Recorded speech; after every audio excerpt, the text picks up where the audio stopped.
I first posted a piano tutorial on YouTube in 2009, back in the days when woolly mammoth roamed the icy tundra outside my office window and YouTube was young and innocent, if ever it was. Anyway, in those nearly 16 years, I've learnt an enormous amount about the way people learn the piano. And the people that I'm talking to, the audiences that I'm talking to, have changed and grown and expanded, yeah? When I started out, the main audience I had in mind were people who could already play the piano, typically adults who had had lessons when they were kids and had spent hours playing their scales and doing things like that, but who now wanted to broaden out into improvisatory and chordal based styles like jazz, blues, pop, all of that kind of thing. And I kind of meandered along producing stuff for those guys for 2 or 3 years, but then about a dozen years ago I noticed that I was getting more and more interest from beginners, and in particular adult beginners who were teaching themselves how to play the piano. So I started to produce more material for those guys, and that culminated in the launch of my beginner's piano course right here on YouTube. 9 years ago it started now, and it's been hugely successful. Thousands of people have been through it. It's been a big win all round for me and for lots of other people. But when I first created that beginner's course, I kind of went into it blind. Yeah, I have very little experience of teaching beginners how to play the piano. So I just made a few guesses and I was a bit lucky and I came up with something that kind of worked. But in the intervening time, I have learned so much. I've learned so much from the feedback I've had from all the people who've been through that course. I've learned from talking to people in my Patreon community, which is really close-knit and friendly and you could really benefit from. By the way, I'll talk more about my Patreon in a few minutes.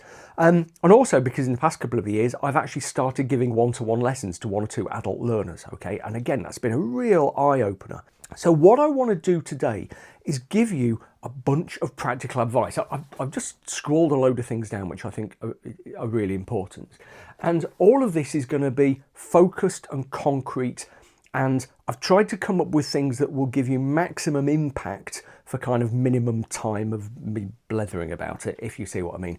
I don't want to talk today about the psychology of learning and the how to plan your practice sessions and things like that, because I've done that a lot in recent years. In particular, if you saw my Beware the Tick of Doom video last year, you'll have had a lot of that kind of thing. Today, I want to focus on very specific stuff which I think can make a big difference to beginners, whether you're going through my beginner's course or someone else's or whatever.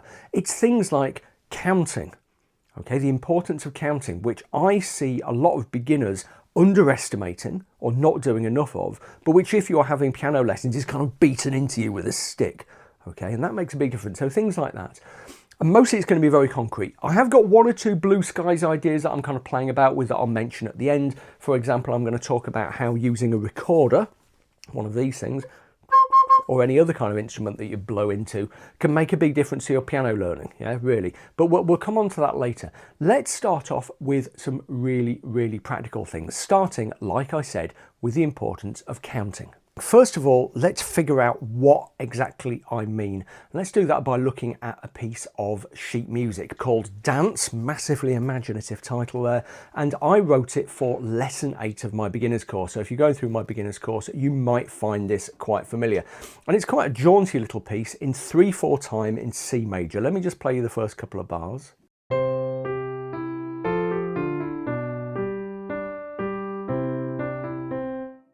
Okay, really, really quite simple and straightforward. Now, counting is the simple process of counting the beat as you play. Let's just play the right hand. 1, 2, 3, 1, 2, 3, 1, 2, 3, 1, 2, 3. Really, really simple and straightforward. Or at least that's what I always thought. And the reason I always thought that is that when I was a kid having piano lessons, my piano teacher, who was brilliant, would sit there counting 1, 2, 3, 1, 2, 3, 1, 2, 3, keeping me in time. And something I've realised is that that is important. I have that habit to this day of counting in my head. If I'm learning a new piece of music, I will count. I'll hear the 1, 2, 3 or the 1, 2, 3, 4. Something I think beginners do is get so focused on just getting the notes right. And this is going to be a bit of a common theme. Get so focused on just getting the notes right that they forget to count and they end up mistiming stuff. So you will see people doing things like this.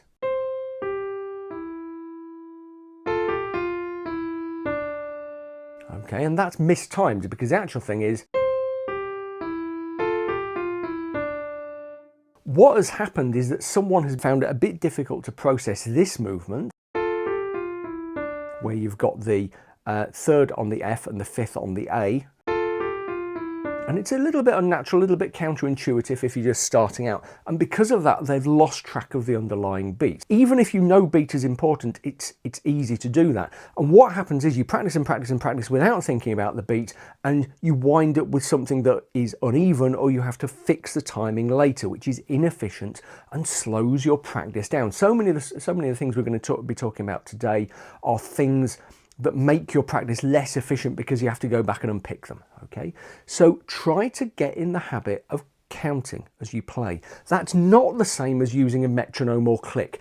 Metronomes and clicks are great, but if you're still at an early stage, leave them until a little bit later because they can be tyrannical, okay?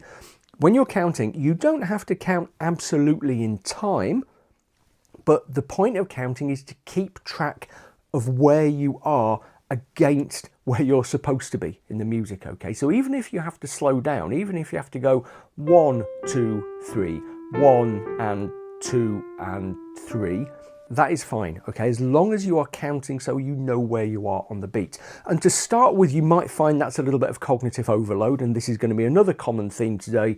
OMG, Bill, I've already got lots to think about when I'm playing the piano. You're just making me think about more stuff. Sorry, it's just the way it is. But you will find that it makes a big, big difference. Another quick thing I did there, by the way, did you notice when I came to the quavers, to the eighth notes, I was counting 1 and 2 and 3 and. It's a really beautifully easy way to time those notes. 1, 2, 3, 1 and 2 and 3, 1, 2, 3, 1, 2 and 3.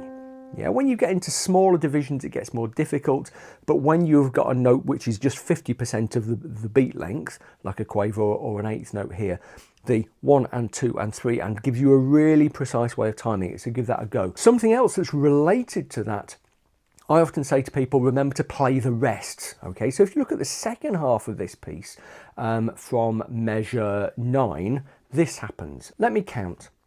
1, 2, 3, 1, 2, 3.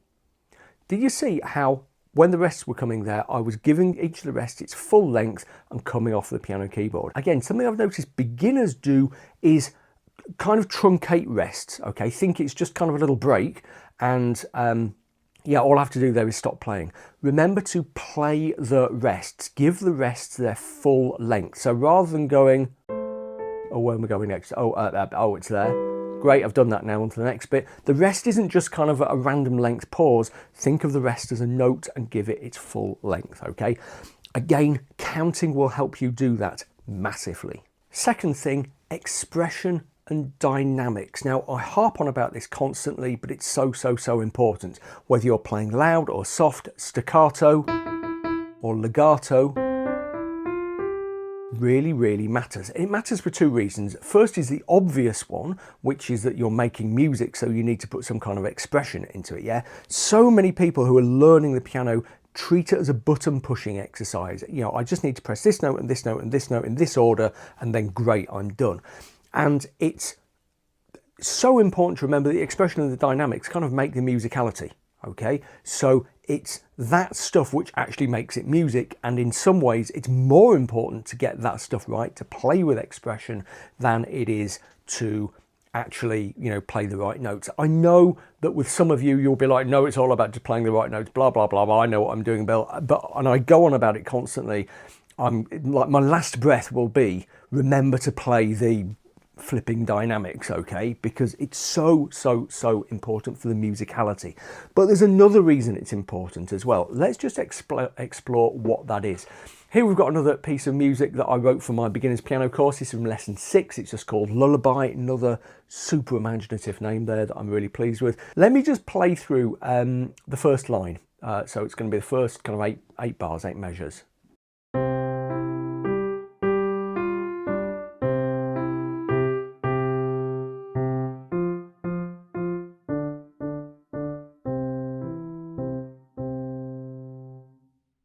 Okay, I was counting in my head there. So if you were counting along, you'll have noticed that I respected the rests properly. like I was saying a minute or two ago. But in particular, did you notice the diminuendo, the long hairpin where things are getting quieter and quieter? I was really careful to do that, yeah? It wasn't perfect. I actually started getting quiet too quickly, I think, there. But I'm going to leave that mistake in just to show you that it's difficult, it's a challenge. Now, playing the piano quietly, especially, and varying your dynamic is difficult, and therefore it's challenging. And if you're challenging yourself when you're learning, you're going to develop better control on the piano keyboard, and your playing is going to sound better. If you listen to someone who's learned to play the piano the button pressing method, it tends to be dum dum dum dum dum. It's like listening to a herd of those woolly mammoths charging past outside, okay?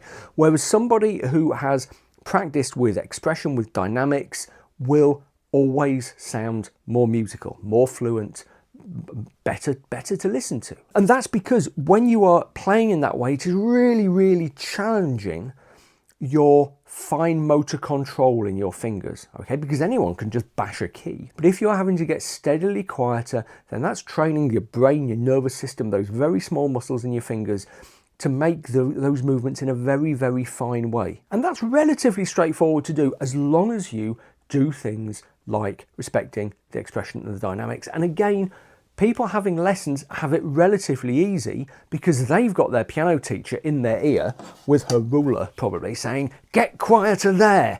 Okay, that wasn't an impersonation of my piano teacher, by the way, who was absolutely lovely, but I hear piano teachers can be like that. So if you are teaching yourself, it's really easy to forget that stuff. If you've got a piano teacher next to you, you're never going to forget it. When I talk about expression, by the way, I'm talking about things like phrasing, staccato, all the stuff you will have come across if you're going through my course or somebody else's, okay? But really respect that stuff. Remember, it's super important. Next point is, again, something I've laboured over and over again. I've used this comparison so often, it's becoming a cliche. But you've got to learn to think like a pool player or a snooker player. So when someone is playing pool or snooker, they take the shot that they're taking to pot a particular ball, but they're not just thinking about that shot, they're thinking about where the cue ball needs to go next in order that they can play the shot after that. Or you could think of it as being like chess. You're not thinking about just moving your knight or whatever. You're thinking about the implications that'll have, how everything will be positioned. You get the idea.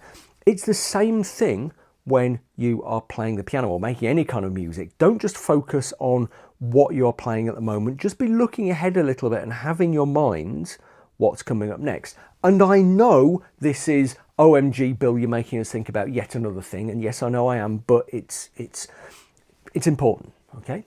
Let's have a look at another piece from my beginner's piano course. This is from lesson 11, Leaps and Bounds. This is actually the favourite thing of mine that I wrote for the whole course. I was really pleased with this, even though it's only like 16 bars long or whatever. And this is a little bit more demanding because it's further on in the course. Let me just play you the first few bars so you get a sense of it. We're in F major 3/4 time.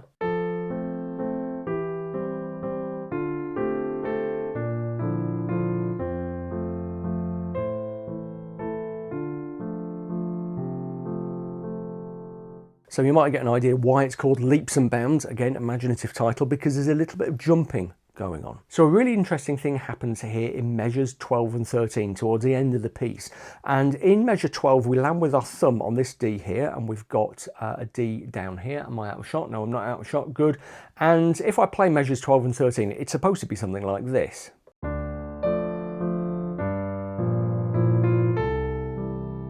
Going into measure 14 to get to the end of the piece. What I literally saw someone do the other day when I was talking to them, really a student that is doing really well, I'm really fond of, but this is quite a mentally taxing one if you're at this stage in the course.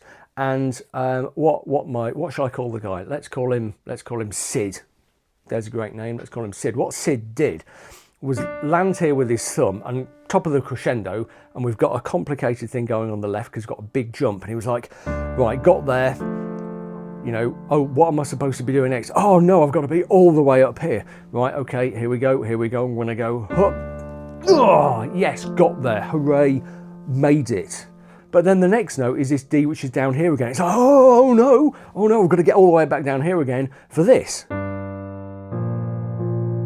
start of measure 13. So it was like, well, I started here, then I'm going to go all the way up here, panic, panic, panic, relief made it, oh no, I've got to get back down. If you look ahead and plan your movements a little bit, that kind of thing is easy, because all you need to do when you land on that first D from the previous bar, it comes down like this.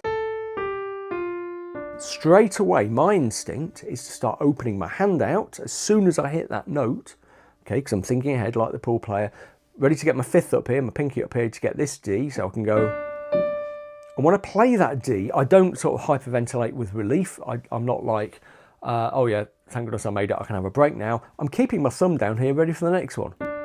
And it seems so simple, but a lot of beginners seem to struggle with that, okay? Because you're so focused in the moment, you're so focused on playing the right note in the right order. It's like, yes, got that note.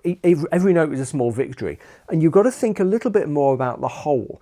And again, if you had your piano, breaking the place, if you had your piano teacher behind you, he or she would be like, look ahead, look at what's coming next, okay?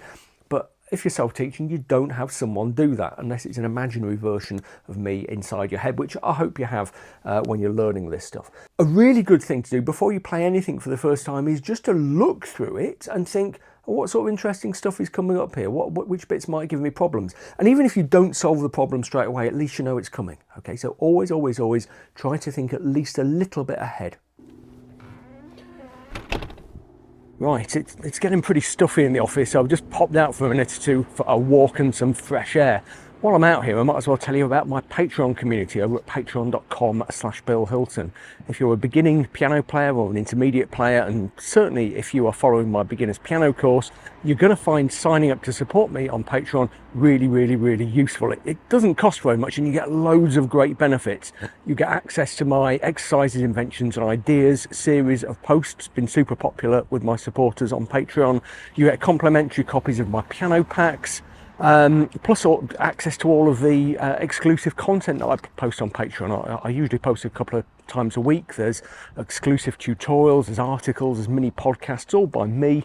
I do a regular Monday music slot where I talk about music that I really like and I think would be really useful for you. And yeah, it's a really friendly community. Also, you get priority support from me personally if you ever have any problems with your piano learning. And it is actually me, you know, I don't farm this stuff out to bots or AI or people, and you know, who I've trained or something like that. You know, message me through Patreon and I'll get back to you. So yeah, head over to patreon.com/Bill Hilton and check it out today. We're a really friendly, fun bunch, and I'll look forward to seeing you over there. Oh, right, actually, it's pretty cold out here. I'm going back inside. Okay, next one. I should have numbered these, shouldn't I? Anyway, there we go. Trigger warning, because I'm about to start singing, because singing is something that I think you should do. Okay, not very much, but you should find that it really, really helps you. And in fact, doing a bit of singing is a shortcut to achieving some of the other things that we've been talking about. Okay, we'll come on to that in a second. Again, if you're having piano lessons, your piano teacher will force you to sing, because if you're going through any of the major exam syllabi from anywhere in the world, they all include kind of aural and singing exercises, yeah, for very good reason. And again, if you're teaching yourself, you don't necessarily do very much of that. Let me give you a good example of where singing can be useful. Let's stick with leaps and bounds again, this piece from lesson 11 of my beginner's course. Let me just play the melody. It's in 3/4, I'll count myself in, and then you can count behind me as I play it, okay? I'll be counting in my head, you count behind me, just as a bit of practice, and I'll just play the first 4, 6, 7, 8 bars, okay? Here we go. 1, 2, 3.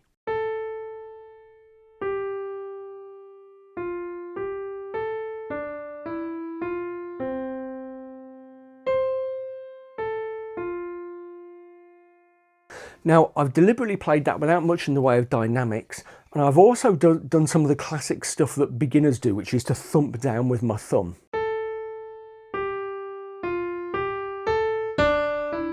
I'm exaggerating, but not by much.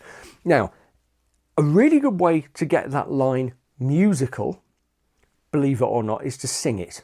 Okay, if you can, even if you only do it in your head or if you're whistling or whatever, and try and respect the dynamics as you do so, because you'll usually find that dynamics and expression are designed to match the way you might naturally sing a melody. Let's try this one. Da da da da da da da da da. Do you notice how the crescendo there came when it was kind of a natural push in the melody as it goes to the da da da da da da da. Remember, I'm a guy, so I'm singing an octave lower than written. And then we have the octave jump. Let's see if I can do it. La la la, and it naturally fades away as we get the decrescendo in the music. Okay. Now, if you play and sing at the same time, you should find it helps you to observe better those dynamic markings and phrase markings, yeah, and also connect you more with the music. This is an issue I'm going to talk about in a minute. The whole thing about being connected to the music is a major issue for piano learners, but like I said, we'll come back to that. In the meantime, try singing. Even if it is literally you're playing along with something, even if it sounds terrible right at this moment in time, just try singing little bits of the melody or whatever and see if that improves your connection with the music and also the way you are managing your expression and dynamics. I bet it will.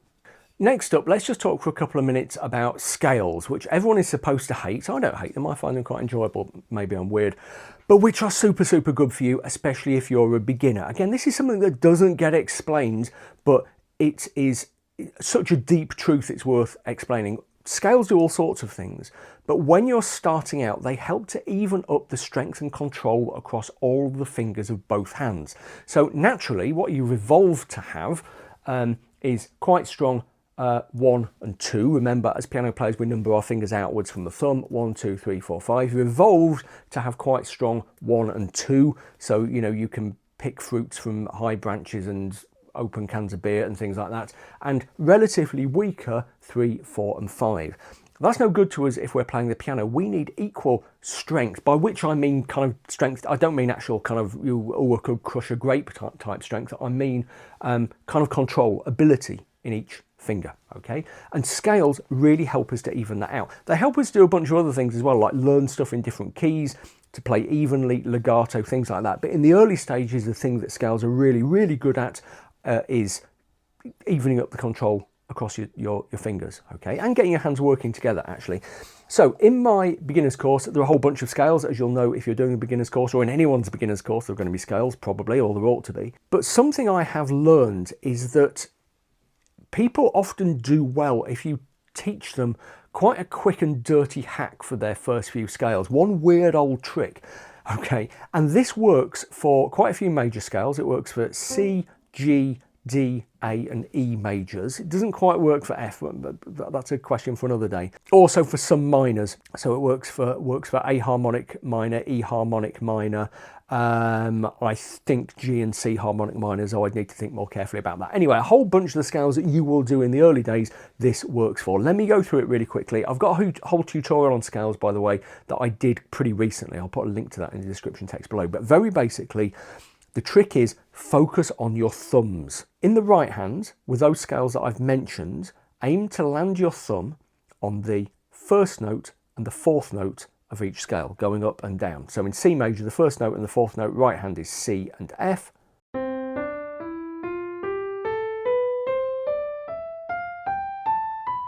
Except at the top we get to the very final note and we play that with the fifth instead of our thumb. And the same on the way down. You've still got to think about your timing and when things go over and under, but focusing on, right, I'm kind of aiming for, if you're thinking like this, I'm aiming for my thumb on there, that kind of makes it easier.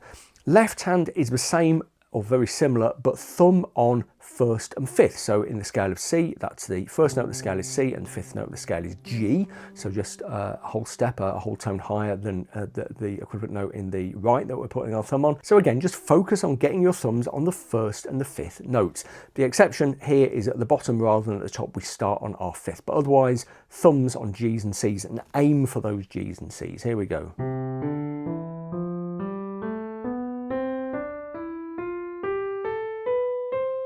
And then the same going back down, okay? Now, if you focus on your thumbs, yeah, you're still going to know about your fourths over and your thirds over and stuff, but once you've got that basic information in your head, focus on your thumbs and it will kind of give you signposts, okay? That'll give you signposts to navigate your way successfully down the scale, okay? Here's the super magic special secret sauce, yeah? On the way up, focus on your right hand, and on the way down, focus on your left hand. So you're always focusing on the hand that's leading the way.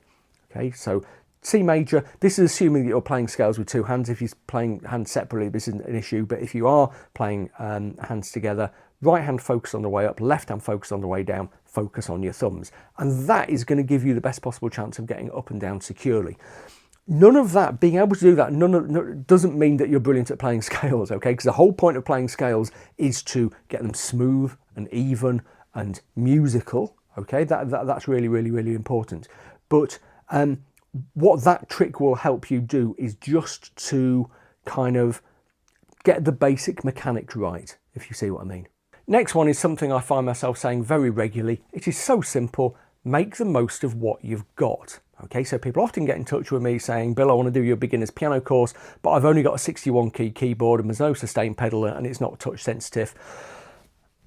Can I still use the course? And I always say, make the most of what you've got. If that is what is in front of you, yes, you can make progress. At some point in the future, ideally, you're going to get access to a full-size piano with a sustain pedal, touch-sensitive keys, a great sound and all the rest of it. But if for now you haven't got that, then make the most of what you do have. Work with what is in front of you. And that applies across all sorts of domains. So people who don't have loads of time for practice, make the most of what you've got. Work with what you've got. Just a couple of examples here. So there's one guy who I know followed my beginner's course in Brazil, in Rio de Janeiro, and he didn't have a keyboard or a piano to start with, so he literally drew a piano keyboard on a piece of paper and started learning using that. And he did the first 4 or 5 lessons of the course just using that. Then the keyboard that he'd ordered arrived and he kind of got on with it. So you can do it, especially in the early stages of learning, just using very, very basic equipment. The same also goes if you yourself do not have very good equipment. So my kind of natural equipment is very peculiar because I've got weird arms. I've talked a little bit about these things in the past, but I've got this condition, I suppose it is, in my arms called radial ulnar synostosis, which means my wrists are fused and kind of screwed on the wrong way. Okay, really weird. So I can't hold my hand out flat like that. If you come from Lincolnshire, as I do, this is perfectly normal.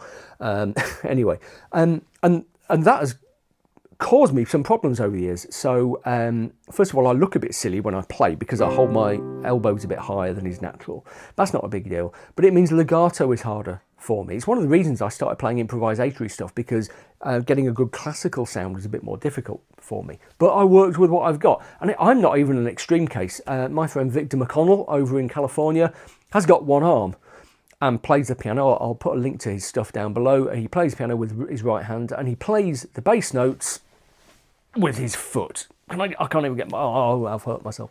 I'm getting too old for this kind of thing. He gets his foot up on the keyboard and plays the bass notes like that, which is just unbelievably difficult. But if Victor can do that, if Guy in Rio, whose name... Apologies if you're watching Guy in Rio, I've completely forgotten your name. If they can do that with what they've got, you can do it as well. Okay, so work with what you've got, and just because you haven't got, you know, a 12-foot Steinway D or whatever and a fully spec'd out studio doesn't mean you can't learn effectively. Work with what is in front of you. Next one is the kind of the big question that comes up after people have been learning a few weeks or a couple of months, and it is hand independence. Bill, I'm really struggling to get my hands working together. Well, you and me both, brother, because that continues to be a problem throughout your piano playing life, believe me. But it can be quite demoralizing when you can play something perfectly well in the right hand or perfectly well in the left hand and you can't put your hands together. It can also be a limit on things like improvisation. So one of the ways I teach improvisation in my improv videos, which my channel is full of, is to say to people, you know, limit the number of notes you're playing in the right hand. So play simple chords in the left and just choose say you're playing in the key of B flat, just use D, F and G in the right.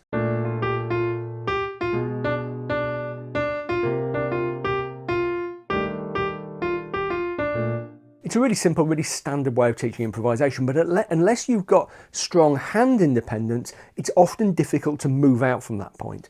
So how do you work on hand independence? The classic advice is practice hands separately and then hands together. Yeah, and it's good advice as far as it goes. but it's not necessarily the best way of putting it, or it's not the way that I would put it. What I would say is this: start with your hands separately. So if you're improvising, you know, learn your chord patterns or whatever in the left, you know, just play around a bit in the right with the notes you can use and gradually put them together. If you're learning from score, let's say you're looking at leaps and bounds again, practice the right hand, practice the left hand. But then after a little while, and after not too long, okay, this is the important thing, put the hands together. And it will be a nightmare. It will be a real struggle to start with if you're doing this.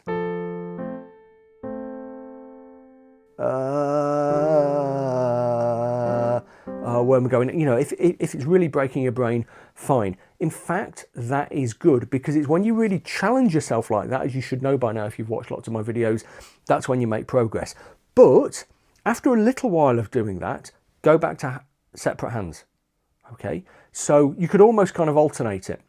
One day, you know, on Monday, 5 minutes, 10 minutes of separate hands, then 10 minutes of attempting hands together. Next day, 5 to 10 minutes separate hands, back hands together, that kind of thing. And that way you're kind of getting the best of both worlds. You're getting the extreme mental workout from trying hands together, which is super good for you and will push forward your skills.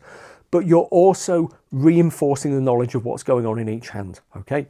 Because one of the problems of playing with two hands together is you get so focused on just trying to make the hands work together that you're not actually reinforcing, I don't think, you're not actually reinforcing your knowledge of what's going on in the individual hands. So rather than going for hand independence, rather than going separate hands to hands together, go separate hands, hands together, separate hands, hands together, bum, bum, bum, alternating, alternating, alternating. I still do that today. If I'm learning some, like I've got some Bach on the piano stand in front of me, I will do that. I'll practice it separate hands to start with. Okay, unless it's relatively, I mean, if it's relatively easy, I'll sight read through it and just go straight from hands together. But if it's reasonably challenging, I'll play the separate hands and then put them together and alternate a little bit and regularly split off into separate hands practice. So the one thing I would say is that hand independence is absolutely a challenge that can be overcome. It feels impossibly difficult for everybody. Promise, that really is true.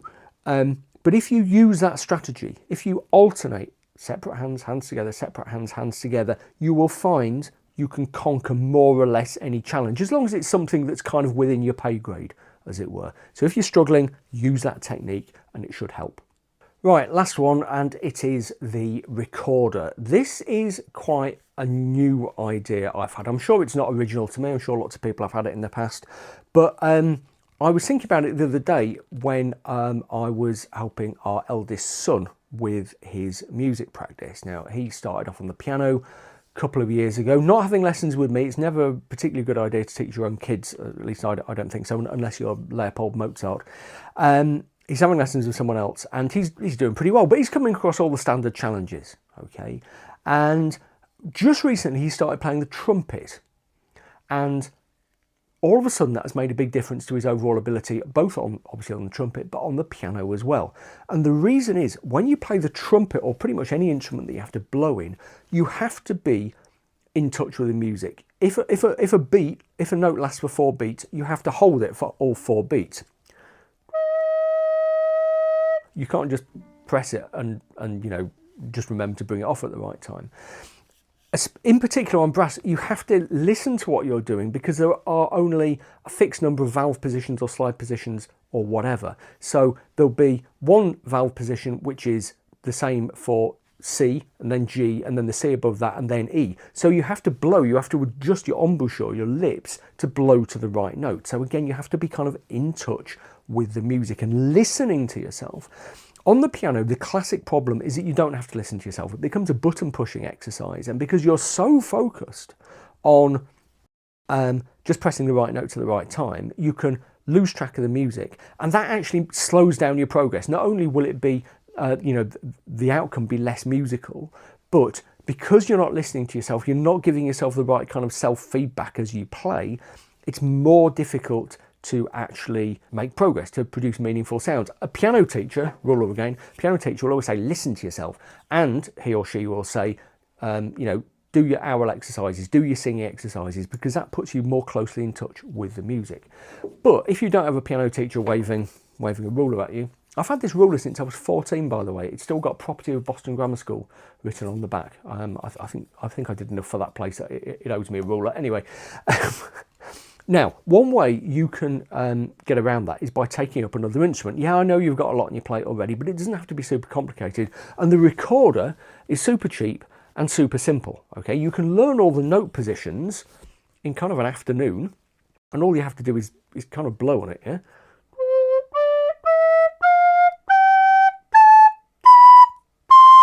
Scale of C major, there we go.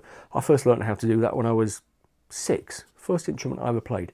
And I think, this is purely a hypothesis, but based on recent experience and thought, I think this would help. You can get one of these for like, what, 10 quid, $15, something like that. And try it alongside the piano, because it will put you more in touch with your musicality, which sounds really wishy-washy and hippie, but it's true, and it will help you. It will also help you read music, because if you've got a score, you can sit down and try playing through the score. What's F? Can't remember what F is. And there we go.